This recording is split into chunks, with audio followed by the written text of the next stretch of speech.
Thank you. এখন বিশ্বাস হলো তো যে আমি মিথ্যে বলিনি? তার মানে আপনি বলতে চাচ্ছেন একটা কফি দিয়ে আপনি আপনার বিশ্বস্ততা অর্জন করতে চাইছেন? যাকে নিয়ে কথা বলছো উনি তোমার জন্মদাত্রী মা। আমার কোনো মা নেই। তোমার জন্য আমার ছেলে আমাকে দূরে ঠেলে দিচ্ছে। কাছে পেয়েও আমি ছেলেটাকে আদর করতে পারছি না। আমার মনে হয় ও তোকে পছন্দ করে ফেলেছে। কি কি ফালতু কথা বলিস? আমার তো এরকম কিছু মনে হয়নি।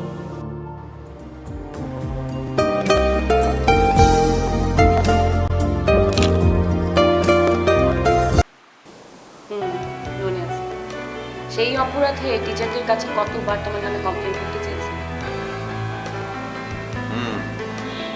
কিন্তু কখনো বিচার দাওনি কেন?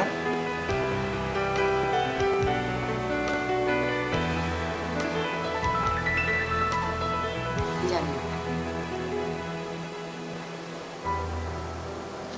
তোমার বাবার বদলি হয়ে যাওয়ার পরে সেই যে শহর থেকে হারিয়ে গেলে তোমাকে খুঁজেই পেলাম না। একটা বারের জন্য যদি তোমার ঠিকানাটা আমাকে দিয়ে আসতে, অথবা একটা বারের জন্য যদি আমাকে অ্যাটলিস্ট বলে আসতে যে তুমি চলে যাচ্ছ, আমি হয়তো চেষ্টা করতাম লুকিয়ে লুকিয়ে তোমার আরো কিছু ছবি তুলে দাও। থাক, পুরোনো কথা থাক। এখন বাবা মা কে ভেবেছেন? কি বলছো? বাবা নতুন অফিসে জয়েন করার কিছুদিন পরে রোড অ্যাক্সিডেন্টে বাবা মা একসাথে মারা যায়।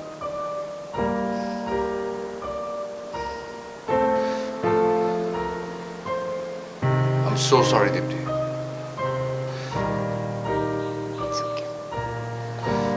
আমার একটা বড় ভাই আছে, ওনার নাম রাজ। উনি একটা এজেন্সির মালিক।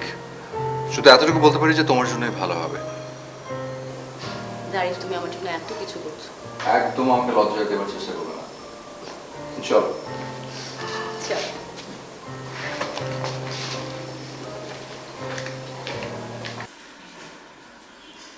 কাকা আসো। কোথায় যাচ্ছ আদনান? সেটা জানা কি খুব বেশি প্রয়োজন?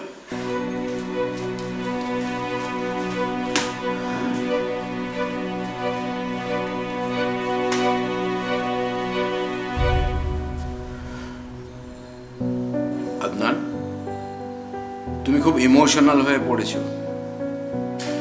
তুমি নর্মাল বিহেভিয়ার ভুলে যাচ্ছ মানুষের সাথে আচার আচরণ। প্লিজ কোনো কিছু শেখাতে এসো না। তোমাদের কাছে কোনো কিছু শেখার আমার নেই।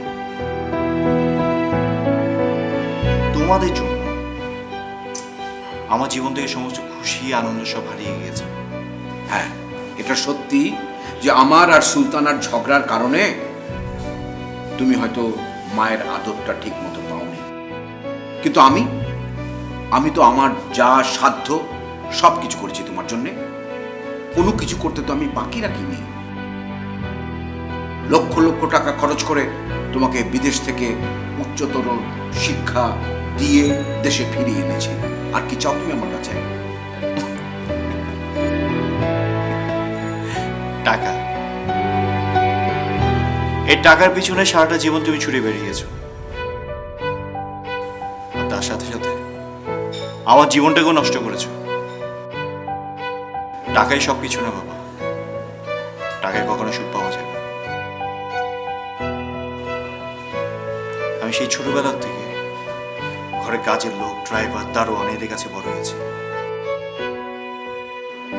ছোটবেলায় মাকে হারিয়ে মায়ের আদর ঠিক মতো পাইনি, সাথে তোমারও আদর পাইনি। তুমি শুধু টাকা আর বিজনেসের পিছনে দৌড়ে বেড়ে গেছো। আমার যা কিছু আছে সমস্ত কিছুই তো তোমার জন্যে, তোমার সুখের জন্যে। মিথ্যা, সব কিছু মিথ্যা। আমার সুখ ছিল তোমরা দুইজন, অথচ তোমাদের দুজনকে আমি পাইনি। তোমরা শুধু তোমাদের নিজেদের কথা ভেবেছো, স্বার্থপরের মতো। তোমাদেরকে আমি ঘৃণা করি, শুধু ঘৃণা করি।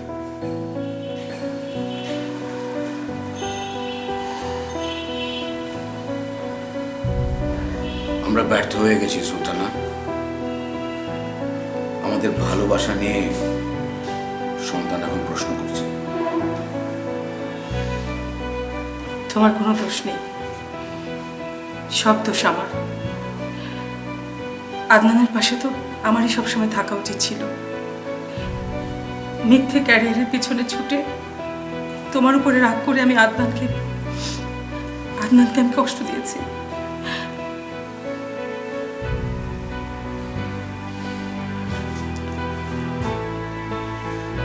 কেঁদো না সুলতানা,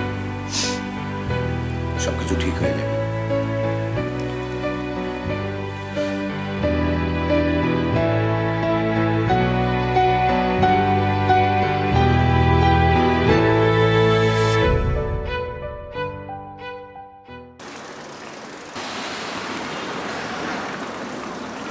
তুমি ঠিক করে বসেছো তো?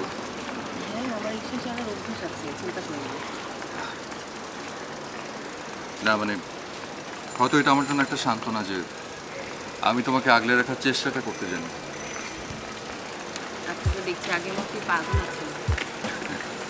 হ্যাঁ, শুধু এক্সেপশনাল একজনের জন্য পাগল ছিলাম, এখন আছে।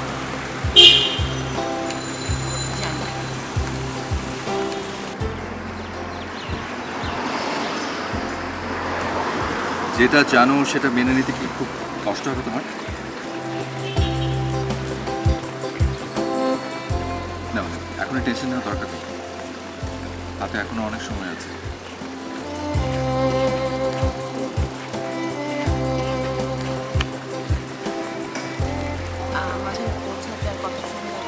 এই তো প্রায় 40।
ইমেলটা চেক করেন, পাঠানো হয়েছে।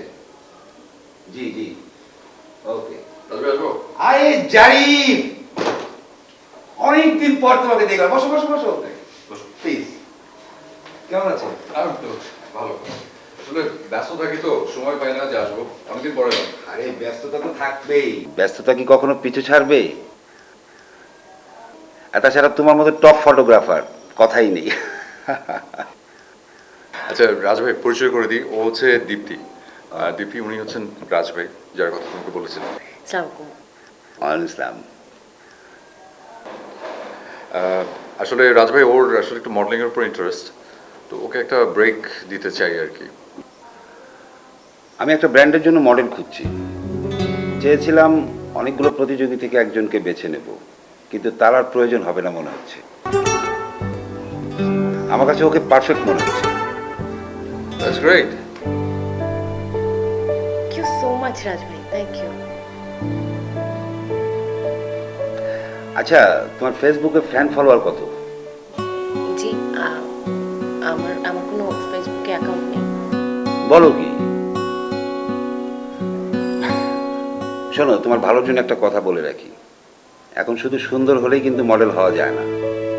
মডেলদের ফ্যান ফলোয়ার দেখে এজেন্সিগুলো বুকিং দেয়। শুধু ওই জারিফের দেখে তুমি অনেক জায়গা থেকে পার পেয়ে যাবে। তারপর তোমাকে আমি বলবো ফ্যান ফলোয়ার সঙ্গ করো। জি ভাই, আমি ট্রাই করব।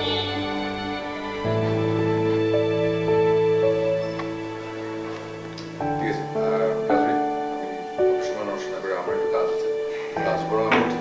আমি উঠবো, তুমি আসবা কিন্তু আবার। হ্যাঁ অফকোর্স অফকোর্স, তুমি আসো না, অনেকদিন দেখি না। কোনো অসুবিধা নেই। এসো। আর আমি ওর নাম্বার টাম্বারগুলো সব কিছু সেন্ড জি, করে দেবো। আর জি। শুট হচ্ছে তো, তো শুটের একটা ছবি হতে পারবো। জি, অবশ্যই। ওকে রাজ ভাই, ভালো লাগে। আল্লাহ হাফেজ। আল্লাহ হাফেজ।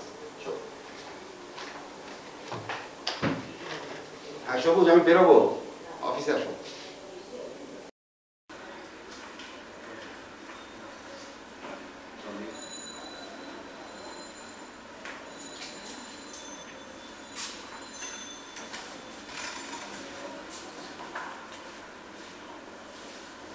কোথায় ছিলে সারাদিন?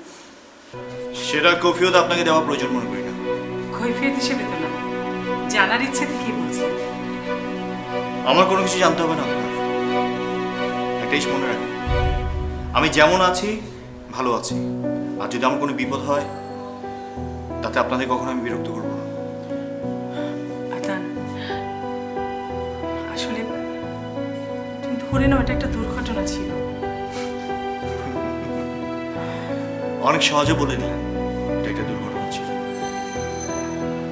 কিন্তু আপনারা আমার যা ক্ষতি করেছেন সেটা তো এত সহজে সমাধান হয় না। আপনি যদি আমার জায়গায় থাকতেন তাহলে বুঝতে পারতেন।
ছিল চুপ করে আছিস যে? আমি এখানে মডেল হয়ে কাজ করবো না। কেন? উনি বললেন না, ফ্যান ফলোয়ার ছাড়া নাকি মডেলদের মূল্যায়ন হয় না। আমার তো নেই। তাছাড়া তোমার জোরে কাজ করতে আমার ভালো লাগছে না। আমার আঘাত লাগছে। আরে কি যে বলো না তুমি, তোমার যা কিছু হবে তোমার নিজের চোখ হবে। আমি কি করছি, আমি এখানে একটা মিডিয়াম হয়ে কাজ করছি এজেন্সির সাথে। আমি তোমার কিছু ছবি তুলে এজেন্সিতে পাঠিয়ে দেবো, ওরা একটা রেজাল্ট দেবে। এখানে তোমার সেলফ রেসপেক্টে আঘাত থাকার তো প্রশ্নই আসে না। বোকার মতো কথা প্লিজ। সোজা আপনি কোথায় যাচ্ছেন?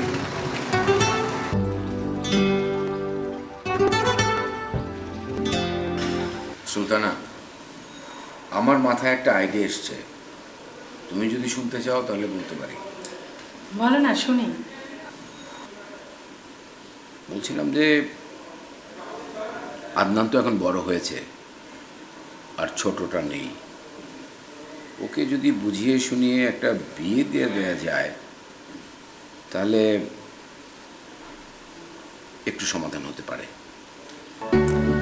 একদম সময় মতো ডিসিশনটা নিয়েছো, কিন্তু আদনান কি এতে রাজি হবে?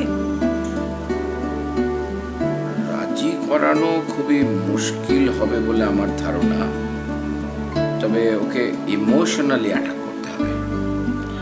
একটা ভালো বুদ্ধি বের করেছো। আচ্ছা, আদনানের বিশেষ পছন্দের কেউ আছে নাকি?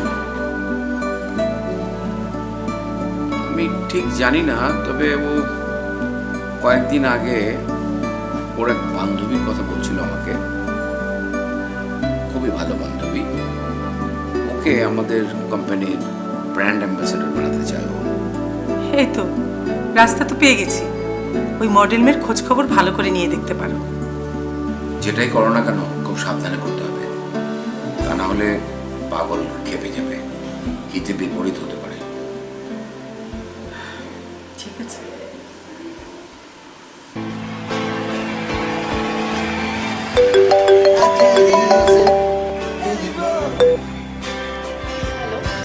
হ্যালো, প্রিয়জনদেরকে সুখবরটা কি করে দিতে হয় সেটা কিন্তু আমার ভালো করে জানা নেই।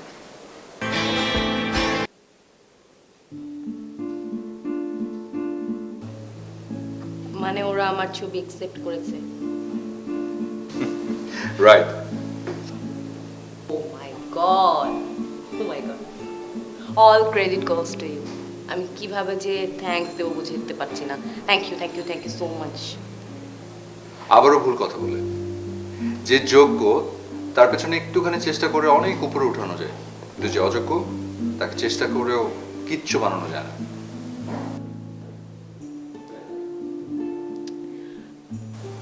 এবার বলো, ট্রিট দিচ্ছ কবে? তুমি যখন চাইবে। তোমার যেটা খুশি। ওকে ফাইন, তাহলে তো হয়েই গেল। আমি যদি খুশি হয়ে এখন একটা চকলেটও দিই তাহলেও ঠিক আছে না?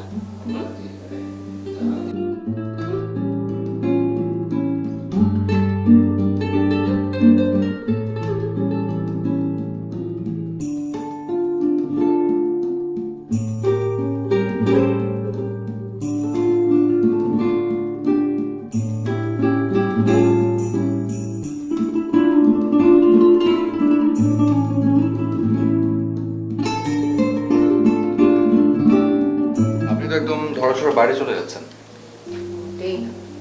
অতীত ভুলে যাওয়ার মতো পাত্রী আমি না। ও হয়তো ফটোশুটে ব্যস্ত আছে। ফটোশুট কি বলার আছে? আমার কথা এখনো শেষ হয়নি। সংক্ষেপে বলো। চুপ করে আছো কেন? মৌনা, তোমাকে একটা কথা বলা হয়নি। আমি আসলে দীপ্তিকে অনেক আগে থেকে চিনি।